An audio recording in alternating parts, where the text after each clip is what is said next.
We are live. Welcome to another episode of the Carnivore Evolution. Brian, how are you, sir? I'm very good, Mark. How are you, my man? I'm very, very well. Welcome on board the podcast. You've done many of these in the past, I know, haven't we? Yeah, we're getting used to talking to each other on online now. Yeah, It's you're always a pleasure. you're a well-traveled man. Absolutely, yeah. I'm in Amsterdam right now. And Uh, you were on a flight there the other day as well, weren't you? yeah, I was home in Copenhagen for the weekend. Nice. Are you getting home to Ireland for the Christmas, or are you going to stay over there? Uh, Possibly will do. Yeah, I have no exact plans yet for Christmas, but I Mm. like making it up on the fly, to be honest with you. Yeah. Uh, Okay, so let's talk everything carnivore shortly, but give me some backstory on you first. yeah, well, I'm Brian Kelly. I'm an Irish man. But I live kind of and work all around Europe at the moment, different cities, different, you know, locations. I work in the data center industry, the construction of data centers, which is very lucrative at the moment. It's a very, very busy construction niche that I'm in. So, yeah, I've worked in, cities like Paris, Brussels, Amsterdam, Copenhagen. So yeah, I love what I'm doing at the minute. And the carnivore diet really started for me, when I saw a picture that was taken of me when I was on a job in Brussels there about 2 years ago. Uh, and I saw what my life had become. Uh, it just flashed before my eyes basically when this photograph went up on a WhatsApp app group for the construction site, which had about 500 people on it. And it horrified me that I had become this 53-year-old guy, or 52 at the time, I guess, with a huge gut. I was the typical 50-year-old man with a huge gut and looked so lethargic and inflamed and all of that. And that started me off on a journey. And here I am today, as fit as a fiddle, and running around these building sites like a flipping 2-year-old, and I'm loving the way it has worked out for me. Um, there are people half my age that can't keep up with me on sites. They're quite large construction sites, and it has totally changed my life completely in every way. And were you always conscious about how you looked, or did you only realize that the later in Um, age? I suppose in my 40s, I realized that I was developing the dad bod kind of thing. Mm, Um, but like many men, put it down to the fact that I'm getting older, mm, um, and fell into that trap that everybody else is in, that, that's just life, that's just the way things are. mm, And we don't hear these things from doctors or from, TV adverts or anything.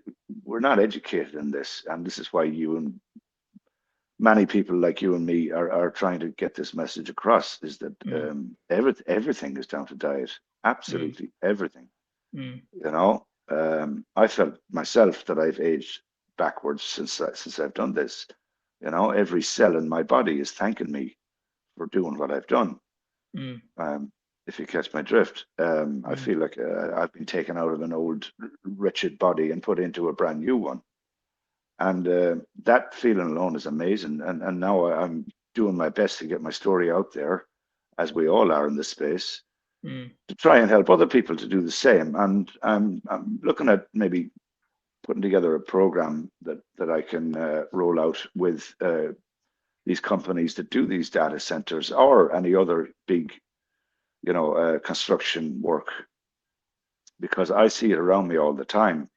There's so many people that are working away from home on these construction sites that are going down the very same road that I went down. They're not cooking themselves. They're eating fast food, sitting on the sofa all evening, just watching TV and, just eating junk. Mm. And they're just piling on the weight and the inflammation. And so that's kind of my plan for the next few years, is to try and put together some kind of a program that I can go and talk to these people on construction sites around Europe.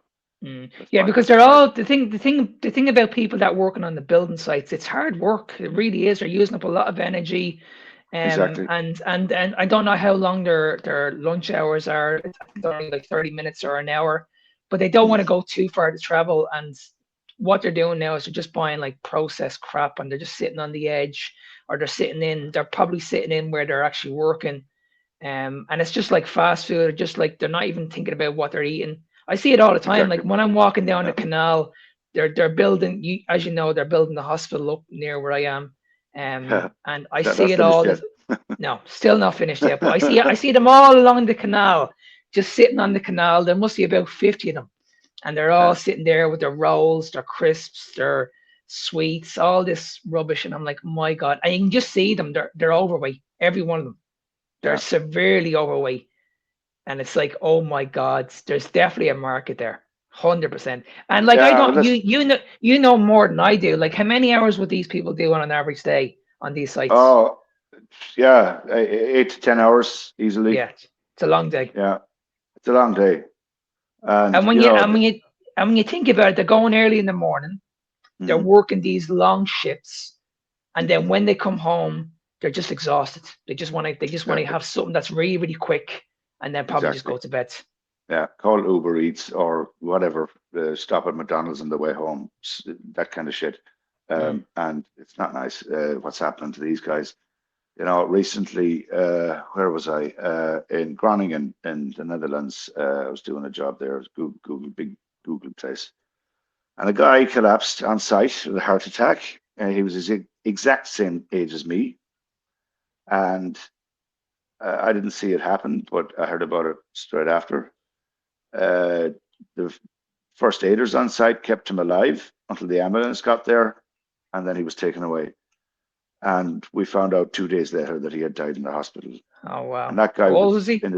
in his 50s, but a really big guy. He had a hell of a lot of weight on him, you know. But that guy was a father of three kids, I think it was, in Romania, and yeah, he left his wife and his kids without, a husband, a father, um, and that really drove it home for me. You know, I see it every day that these guys are um, going down the wrong road.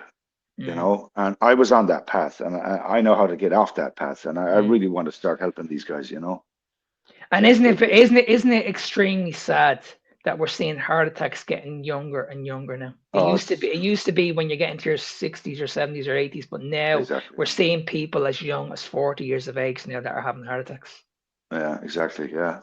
It's really, really scary.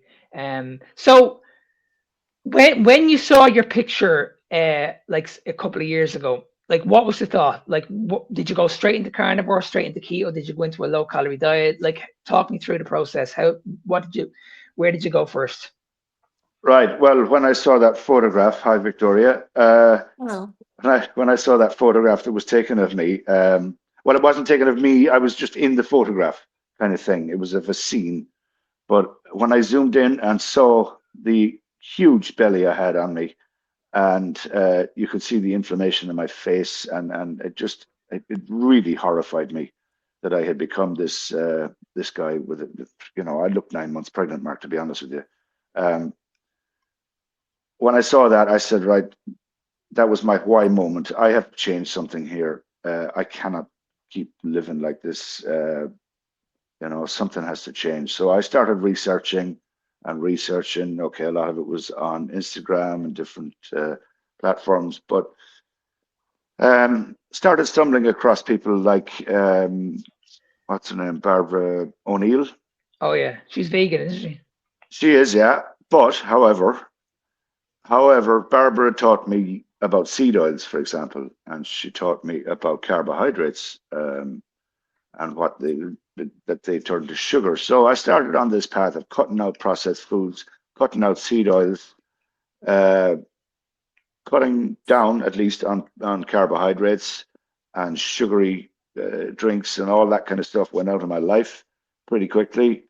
And within 6 months, I would say I did start feeling extremely good benefits.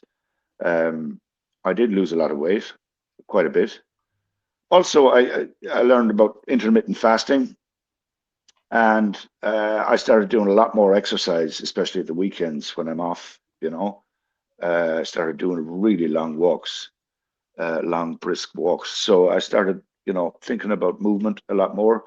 Um, got rid of a lot of the junk, and that kind of started me on a really good path because you know you will feel benefits from that straight away. So it wasn't until I was about 6 months keto, I would call it, uh, that I found carnivore, through all my searching, and yeah, found the likes of Ken Berry and Dr. Baker and Chaffee and all of these, really amazing influencers on carnivore. And it started making sense to me. So I started cutting out everything else, the fruits, the vegetables, everything started leaving. And, you know, a few weeks into that, I felt like a superhuman. I really did. Um, and I have been on it now for what, almost a year and a half. And I can't say that I'll ever change it. It seems like a real power up. Like I said earlier, I have so much energy. I get so good quality sleep. I have such good focus in my job. Um, yeah, there's so many other things as well. My gout disappeared. Um, there's so many other benefits. It's not just about weight loss. The carnivore diet is not a diet for me anymore. It's a lifestyle. So yeah, I won't be changing anytime soon.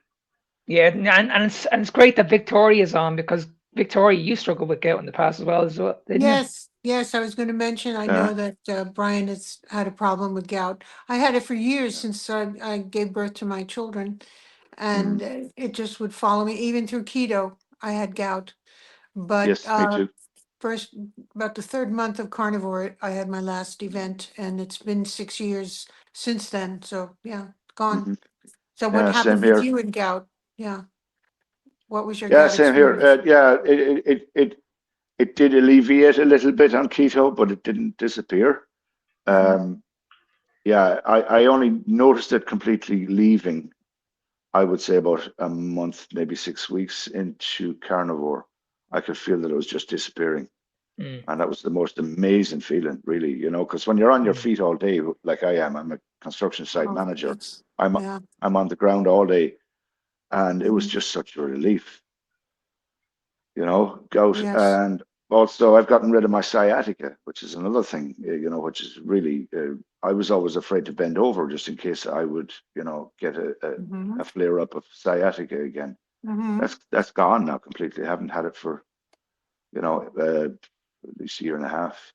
And isn't it Wonderful. amazing how your life actually gets better when you remove all that stress, all that inflammation, just all that crap out of your system? Just like Absolutely, Mark. Yeah. like it's unbelievable. You're able to function better. You're able to do better. I say this to people all the time when they're saying to me, "I'm struggling in work," and I'm like, "Okay, okay, well, you can't do anything about that. Like you Yeah. have to go to work, but you can make that situation better, but just Yeah. making yourself feel better." Hmm. Absolutely. And I Uh, think that's important because I don't think people understand that because at the moment everybody's just convinced that I need to go on a low calorie diet, I need to lose the weight, and that's what's going to make me healthier. But that's what's going to make mhm, people even worse. exactly. You know what I Yeah. mean? It's like it's crazy. People worry about calories in and calories out and all this, and I have to listen to this in the staff canteen every day of the week. There's young guys there that are they're gym guys or whatever, and they're there with Yeah. their chicken and their rice and their calories this and Yes. calories that, and it's Yes. a pain in the ass. They look over at me and I'm eating, like a bit of steak and a few eggs. They say, "Well, where's the carbs? Where's the carbs?" I said, "I don't eat carbs." I said, "And neither do you."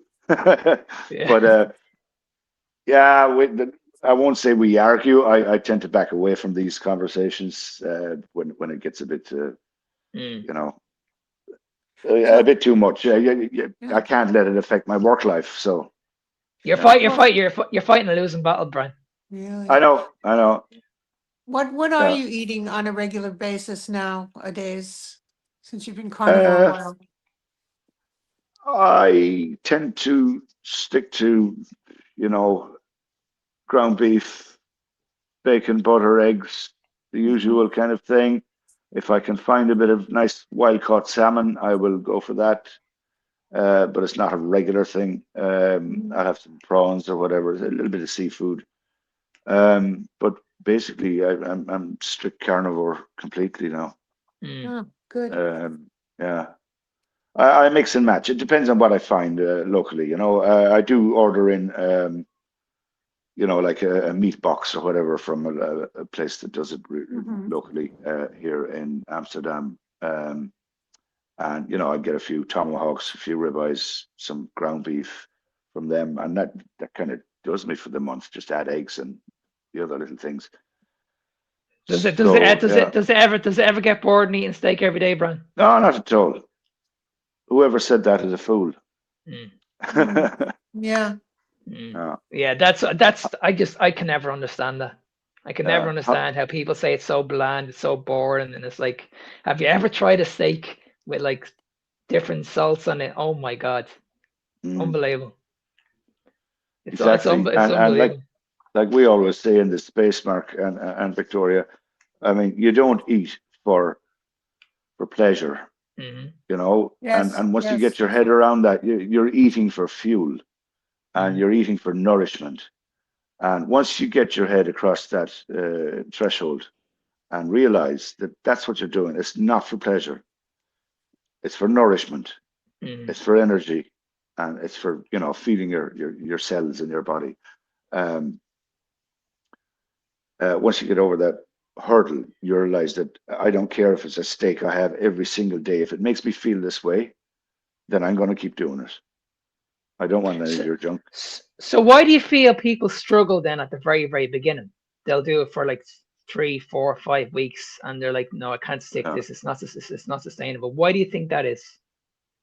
I think that it's because they have, number one, they haven't employed a coach, which is a very good idea. Somebody that knows how to help them transition. If it depends. Everybody's different. People have different intolerances to things, and you got to figure that out in the beginning, in my opinion. And I think a slow transition is best for most people, at least. Yeah, to just start doing exactly what happened for me. My transition was actually painless because it kind of happened naturally over time. I learned more and more and kept dropping things out as I went, and then finally ended up on the carnivore. And I think that type of approach is probably the best. You could shorten that period up, yes, but I would say 2 to 3 weeks is not enough time to give the carnivore lifestyle, let's call it. It's not enough time to give it to feel the changes. Yeah, I think to the most important. benefits. Yeah, I think the most important thing from what I see is people think that they're going to heal in 5 or 6 weeks time. Like if you're coming from a carb lifestyle, you know what I mean, there's the problem right there. People are thinking, I always say to people, you have to understand you have a problem first of all before we get to the other side. And most people, it takes, I know for me personally, it took nearly 6 months for me to get over my sugar addiction. I was like, okay, I don't have a problem here. And when you ask it like a drug dealer or an alcoholic or someone who's addicted to something, you've got a problem. They're always going to deny it. They're always going, I don't have a problem. There's nothing wrong with me. I'm fine. And also, this is the reason why when their taste buds are going to change also 6 months into it. Like for the first 5 weeks, you're going to be eating steak, but you're going to be still constantly thinking about sugar all the time. So you're going to be looking for the spuds, you're going to be looking for the alcohol, the chips, the vegetables, all that kind of stuff. People can't get into their heads, okay, you just want me to eat a piece of steak. There's nothing else on my plate. No vegetables, no carbohydrates. You just want me to eat a piece of steak. So I think psychologically people think that this is going to lead to an eating disorder when it's actually going to do the opposite. It's actually going to fix your eating disorder. Exactly. Because you're not going to be hungry. You're not going to be hungry all the time. Exactly. If you're eating, animal foods, as we call them, steak, eggs, fish, whatever, I mean, you're satiated for longer. You don't have the spikes and the crashes. The insulin stays constant or almost, and you don't feel the hunger. I haven't felt hunger for 12 months. And I can do a 74-hour fast, 72, 74-hour fast, no problem, on the fly, without even thinking about it. Wow. Do I feel hungry today? No, I don't. I'll keep going. That's how amazing this is. And I don't lose energy over it. I don't lose sleep over it. I can just say, okay, it's 5 o'clock in the evening now. I haven't felt hunger all day. I'm not feeling hungry now. I'm not eating today. End of story. And I'll move on to the next day, and I'll see how it goes from there. And I can do that on the fly any weekend, mostly. Yeah. Can we touch a little bit on the insulin model, because you mentioned that? Why is it so important to focus on this and not calories? Oh well, calories don't mean anything to me, to be honest. I mean, they're only a measure of energy, of heat. I've never counted a calorie through this whole journey at all. What matters is quality of food and the amount of nutrients you're getting into your body. So yeah, no, calories in, calories out is not a thing at all for me. It's all about the nutrient density of the food that you're eating. And your body will thank you for that. If you're not eating the garbage, you see everybody eating nowadays, then your insulin will stay quite level. As we know, sugar spikes the insulin, and it's just a crazy cycle of everything going up and up. And that's what's causing all the type 2 diabetes and all of that now. And that's why we see so many people curing their type 2 diabetes on the carnivore diet, is because it stabilizes your insulin. It brings down your blood sugar level, first of all, which brings down your insulin level. And, so many people are healing so many of these, issues on the carnivore lifestyle, because they've dropped their sugar, which Have you brings down insulin. And in the last how long are you doing carnivore now? Just over a year and a half? A year and a half solid carnivore, yeah. And in that year and a half, have you ever struggled with your weight in that time? Oh no, it's been constantly dropping, and I would say in the last 8 or 10 months, it's stayed exactly where I wanted. I'm at 70 kilos now, and it has stayed at 70 kilos. So why are we seeing carnivores now who are struggling with their weight? They're not sticking to what they're doing. They're introducing carbohydrates because this is where they're struggling. They're struggling to lose weight, and it's going from men and women. We see it all over social media at the moment that you can't sustain this for a long period of time. You can't get in shape doing this diet. You need to introduce the carbohydrates. What's your opinion on this? Oh, it's rubbish, Mark. Absolute rubbish. Why would you bring back sugars? Because that's what carbs are, basically. Why would you bring them back in if that's what got you to that point in the first place? Exactly. I would never even dream of it. Simply because I got to my ideal weight and my ideal, not just weight, but ideal sense of energy, and everything is working very well for me now. All my joints are so good. I feel amazing. And why would I bring back carbohydrates or fruits or any of these things when this is what got me to where I am now? There's no chance on this planet I will do that at all. And I think that these influencers, we won't name them here, who we're talking about, they are doing a terrible misjustice to people. They are confusing a lot of people, and it's not helping what our cause is here. It's not helping it. I wish them well on their journey, and let's see where it goes in 5 years' time. That's what I'll say to them. I'll talk to you in 5 years and see where you get. And this is something that I just don't understand, because I've said this many times. If I met these people in person, the first question I would ask them is why? Why, apart from a body composition standpoint and an ego standpoint, why are you adding the carbohydrates back in? We all know we can get in shape, because I did it for years. I've been in this industry for over 30 years. I used to get in shape on a high carbohydrate diet very, very easily.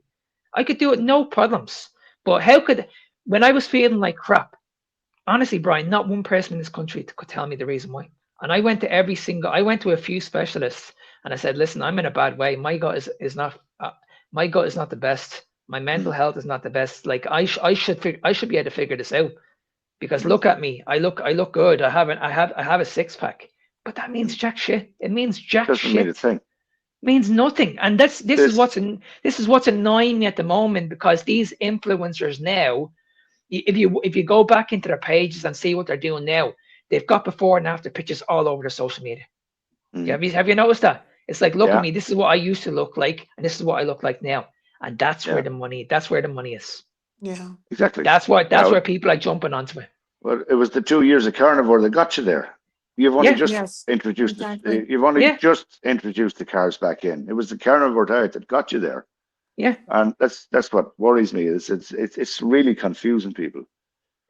You know, And this isn't about weight loss. It isn't about fitness. This is about a cellular level change yeah, in your body. Yes. yeah, Yes. Exactly. You know, it's about a mitochondrial change, and it's yeah. about, you know, your your microbiome. It's so many different things, and they're just glorifying this whole thing. And I'm certain that for money, we've figured that out. Oh, You know, 100%. Yeah. Because we yeah, had we had Stephen Thomas on there a few weeks ago, and oh yeah, this is what I don't understand because these are going on about the A1C and they're going on about their blood work and they're saying, okay, mm, oh my God, these numbers are going too high. But mm, like at the end of the day, if you're carnivore and you feel absolutely amazing, you feel great. Why are you hmm, going to see the doctor in the first place? exactly. Like, I don't get it. Yeah, I can tell you right now, if you spoke to the average person who's on a shitty diet, if you ask them how you feel, they would feel you know something's wrong. If they're saying to you, mm, okay, I'm on medication, I'm on supplements, something's not right. If they go and get their blood work done, then obviously that's going to be a different story. But if you're on carnivore, you're eating the way you should be, and you feel absolutely amazing. You've no pain. You're not on any supplements. You're not on any medication whatsoever. Then what's the problem? Yeah. I just But exactly. don't Yeah, get it. I they're don't get it. working on numbers that come from the carbohydrate based diet. And if their doctor gets wind that they're not on the carbohydrate based diet and their numbers are high, they get concerned. I watched a Ben Bickman video the other day, and he said it's totally out of context now for carnivores. We're not in the same group anymore as all those people who for years have been tested. There are other markers that we might be concerned about, but if you are mm, feeling good, and he said that, it's not an issue. It's no longer an issue if your A1C is high. Mm. It just yeah, isn't. I would agree. Yeah, I would agree. I don't think there's an issue with the A1Cs.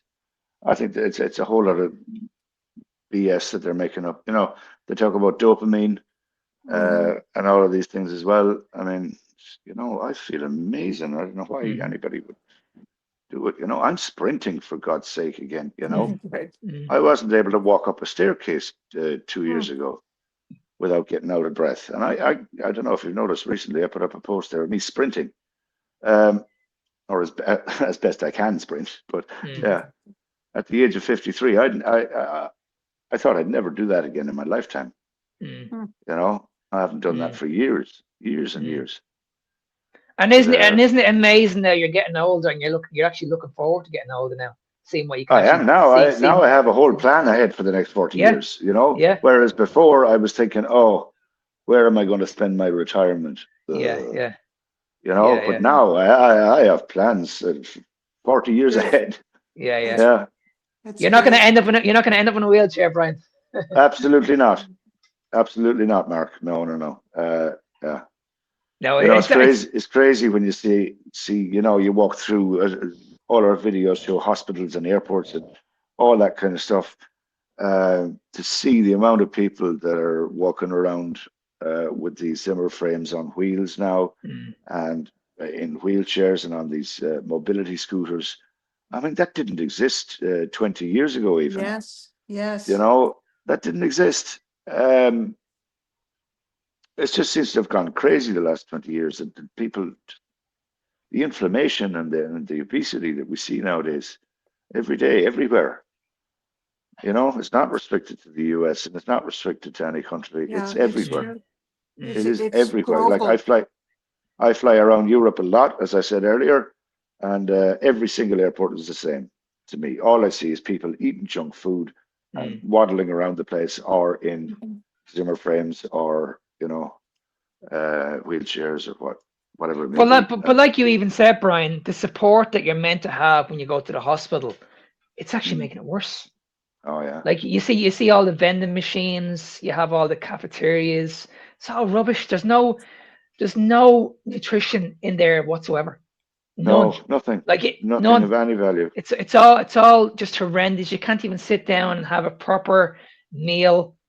It's just like it's in your face. And Absolutely. when you're on the floor of these patients and you're Hmm. looking at about 6 or 7 vending machines, Yeah, there's a problem. There's a serious problem. absolutely. I was in, it's just over 12 months now. Well, it's 15 months, let's say, since my dad passed away. And I spent quite a bit of time in Castlebar Hospital there. You'll know where that is, Mark. Uh, just by his side as he was passing away. And all I saw was junk food. I had to leave the hospital to buy anything Yes, that it's I could eat, terrible. that I could eat myself. And it just broke my heart. That's all they were giving my dad was sugary, Mm. stuff. And the man was on his deathbed, and they were still just feeding him this stuff. I found it hard to hold back. That must have I, made you I angry. Oh, it did. Mhm. It really did. Yeah, Mm. absolutely. Yeah, well, it's expected, and it's also an addiction that we're feeding. It's definitely an Hmm. addiction. I still Absolutely. get tempted about by things in my seventh year of carnivore. It's not impossible for me to want to try something, and Hmm. it's just always there, and it's insidious, and I'd say it's evil. It's Oh just yeah, really very hard to it get is. to break away. But Yeah. I think it's important, Victoria, if you're in control of that situation, because Yes, Dr. carnivore Kilt, gives you that yeah, control. Dr. Kilt Yes. speaks about this, Barkay Hmm. speaks about this, Sean Baker speaks about this. These people say, well, I'm not carnivore all the time. I like to have a glass of wine. I know Sean Baker likes to have a little bit of birthday cake when it's his son's birthday, but it's what he does the next day. He gets back on carnivore and Yeah, he's in full Yes, control of that exactly. situation. He's not eating one piece of cake and then it leads on to another piece of cake and then it leads on to a exactly. massive sugar rush. Hmm. But it So could for Um, other people. It yeah, does for yeah, others. We've exactly. heard yeah, those Yeah. this is stories it. too. Yeah, I mean, when you're in control of that, I think that's okay. It was only this evening. Carnivore JT dropped a post on Instagram where he does a Dorito wrap thingy. And he said, yeah, I'm leaving carnivore, blah, blah, blah. But then at the end, he says, no, I'm not. I'll be back Mm. on it in 10 minutes. In 10 minutes. I don't know if you've seen that one. Yeah, he's really funny. But I don't like the fact that he used Doritos. But anyway, Yeah, yeah. uh, No, but he's more into the science base. He knows he's done all the calories and he's done all the junk food in the past, and he proved yeah, basically that you don't need this food. And he's a little bit like Nick Norris. He's the same. yeah, But I think it's a very very important that you have to get if you get to that stage where you're metabolically flexible after 6 to 9 months after carnivore, if you're yeah, in a position where you feel like I can have a little bit of carbohydrate, a small bit amount of carbohydrate, and then I can get back on it the next day, then yeah, by all means you go ahead and you do that. I know for me personally, I couldn't do that. If I have a little bit of sugar, that sets me off. I'm in trouble. Yeah. yeah, That'll lead to something else. yeah. I know when I walk through a supermarket, Mark, you see all these bright colored packages and all of these things in the supermarkets and in the airports and whatever, the vending machines. I can just walk past them. I don't need to look at them. Mm, That's fine. I have not felt the need to try any of this stuff at least 12 months, I would say. mm, I did dabble a bit in the beginning to say, okay, like in the first 6 months, I might have said, oh, those biscuits look lovely, and I'd have been 6 months into the carnivore. But mm, then I'd eat one or two of those biscuits, and I would feel like within half an hour, I would feel mm, horrible, mm, you know. And I stopped trying all that experimenting, 12 months ago. Mm. I And just stopped it because that's it another wasn't working. that's another good point, Brian, because I've done this as well myself. That I Mm, think it's important that when you realize that how powerful this stuff is, like if mhm. if you go about 9 months into this diet and you become fat adapted and you're deep into ketosis, it's only Yeah, when you bring these foods back in that's when you're like, whoa, I can actually feel this. I yeah, it's now I can understand how powerful these foods are. Yeah. absolutely. I mean, it's instant almost. I mean, Yeah. I remember the feeling. I almost felt like throwing up. Mm, My body completely rejected them. And that Yeah. just goes to show you how the microbiome works. It just or it just didn't want it. mm, So yeah, It's almost like that's punishment. I've had really bad yeah. reactions, hypoglycemia, terrible shakes, and cramping, muscle cramping, my arms, legs, feet, terrible. Mm, And it's like, mm. no, don't do this again. That's a very big red flag. yeah. I And remember. how I think I bought a packet of sweets or something once. Oh, it's a long time ago now, but it must be 12 months ago. I just these old favorite sweets of mine. I couldn't remember what they are now, but and I remember having a few, and within 10 minutes, I was getting heart palpitations from the mm, sugar. Yeah. mm, Hmm. I thought, fucking hell, that's why I used to get these heart palpitations all the time. hmm It's the hmm sugar. yeah.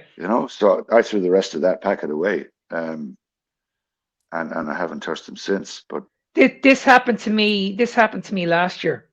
yeah, I bought bacon in my local shop. I was in Dunn Stores, and I bought this bacon. I didn't even look at the ingredients. I just brought them home, and yeah, I was having it for 7 days straight. And all of a okay, sudden, I was getting these massive palpitations in my chest. I was like, Right. "Oh, this is not," and I couldn't even sleep. Like my heart was going bang, bang, bang, bang, bang. But when I yeah, was in bed, this is at 11 o'clock at night time. So I put my finger on my pulse. It was going 90. I couldn't believe it. I was like, I Mm. shouldn't be like this. It was going yeah, bang, bang, really, really quick.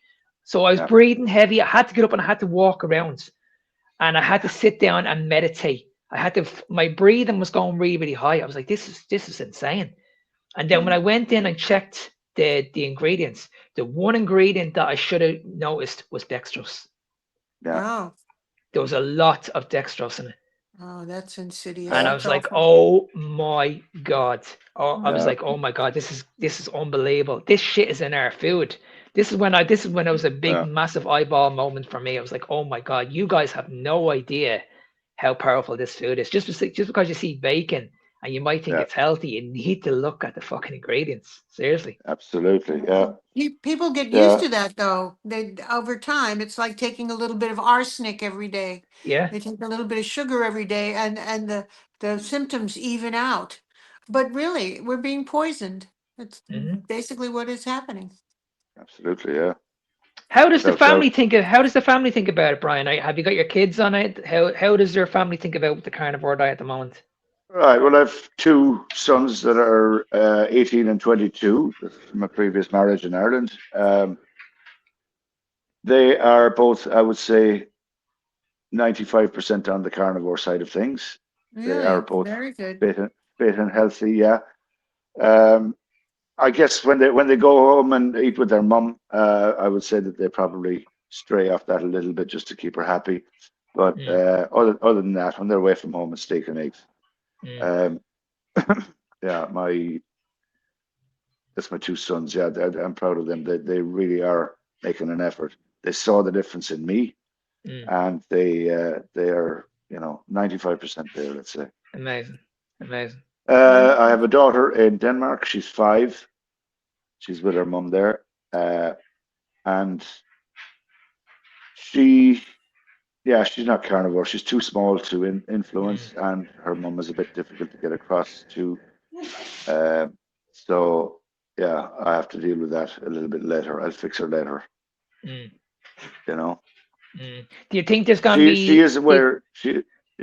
Sorry, she is I was aware just of eating good food when Daddy comes home. I mm, make beef patties. Yeah, she likes my food when I get there. Mhm. mm. But then she'll probably have pasta or whatever. Then when I'm gone, So Do you think the mother will understand? she Um does.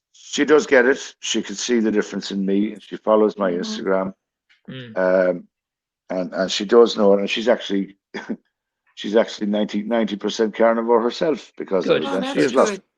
she And has she's lost a lot of aware. weight, but she's not quite there with preparing Emily's lunches and stuff like that. She's still using bread. She's still using, Mm. processed meats, things like that. Spreadable butter. It still has some rapeseed oil in it. Oh She's just dear. not quite getting the full message. Mhm. Yeah. So I'll get there. But Mhm. You have to, don't you? You just have to. I You have to don't want keep to. You, trying. you don't want to be strict with your children, but at the end of the day, you don't want to see them get. You don't want to see them suffer at the same time. Exactly. Yeah. Exactly. Yeah. She's 5 years of age. She's in good shape. Mm, She's not going down the road that I see a lot of other kids going down. And she's mm. smart. She's alert. And I'll like I said, she doesn't eat a lot of junk food, and that's really good. That's good. Yeah, that's a good And sign. she has a very high IQ. So she's fluent in 2 languages. At Amazing. 5, that's pretty amazing. Mm, So yeah, amazing. that's Well, the Brian, family.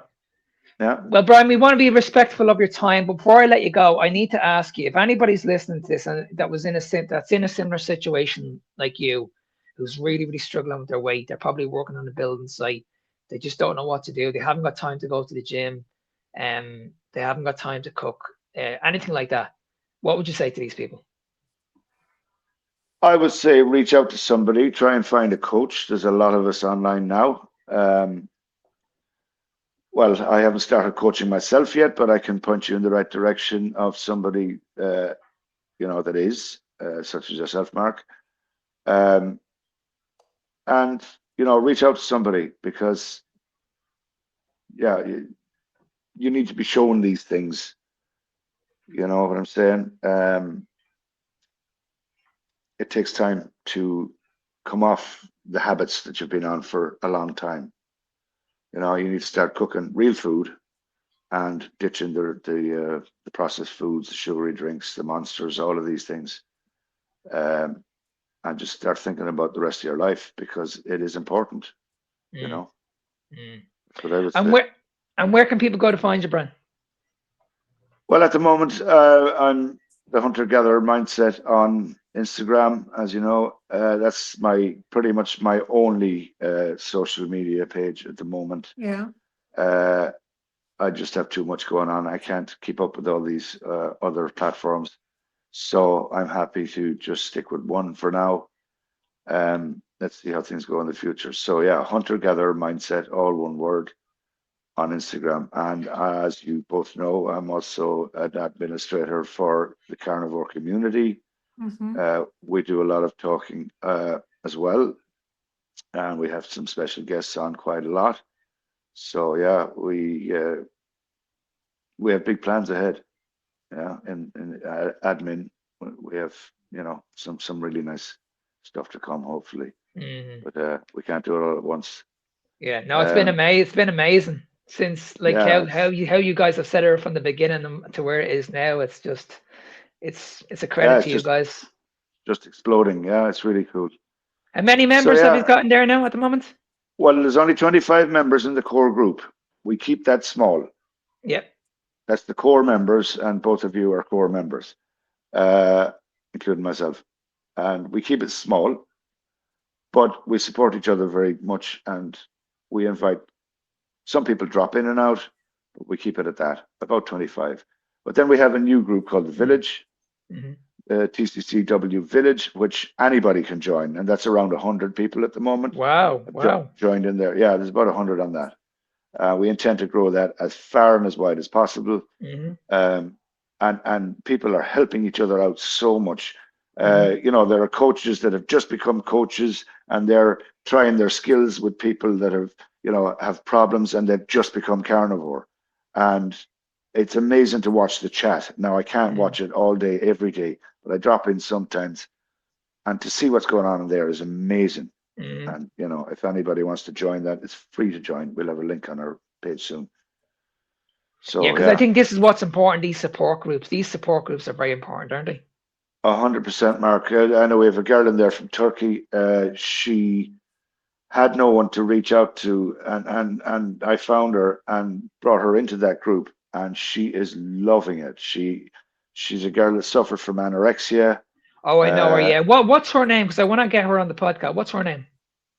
Celia, I think it is. It's Celia. Yeah, she's actually I actually sent, she sent me a friend request there last week, and I noticed it on our she social has a little media. butterfly. She has a little Yeah. butterfly thing on Yeah. her page. Yeah. She really is finding really a lot of support in that group. It's amazing. Yeah. She loved No, it, it and really there's is. many more like her. Yeah. Mm. No, it's honestly, you guys, what you have done to that platform is just insane. It really has. As I said, it's a credit to you. It's a credit to Selena, Jenny as well. It's just, it's absolutely amazing. It's amazing how you actually have brought it to where it is at the moment. Yeah, and like I said, Mark, we have big plans, and we're joining up with you guys and your podcast, and joining up with Tony and his podcast, and all the other things. And we kind of have a partnership going with Coach Peter now, where we'll be introducing something new, where we amalgamate with the Carnivore International Coach Training. Amazing. A little bit as well. We'll support each other basically. We're looking at starting a school thing. The school. Yeah, the school platform. Yeah, platform, exactly. SKOOL. Yeah. That's the one. Yeah, we're looking at starting up something in conjunction with the Carnivore Coach International there as well. So let's see how that goes. Love it. It's in the works. Very good. Yeah. Sounds amazing. Sounds amazing. Well, Brian, it's been an absolute pleasure, buddy. Same here, my man. And we'll speak very, very soon. Keep Thank you so much, Brian. Thank you, Victoria. Yeah, it's lovely to talk to you guys again. Yeah, talk to you soon. Yeah. Speak soon. Bye-bye. Okay, bye.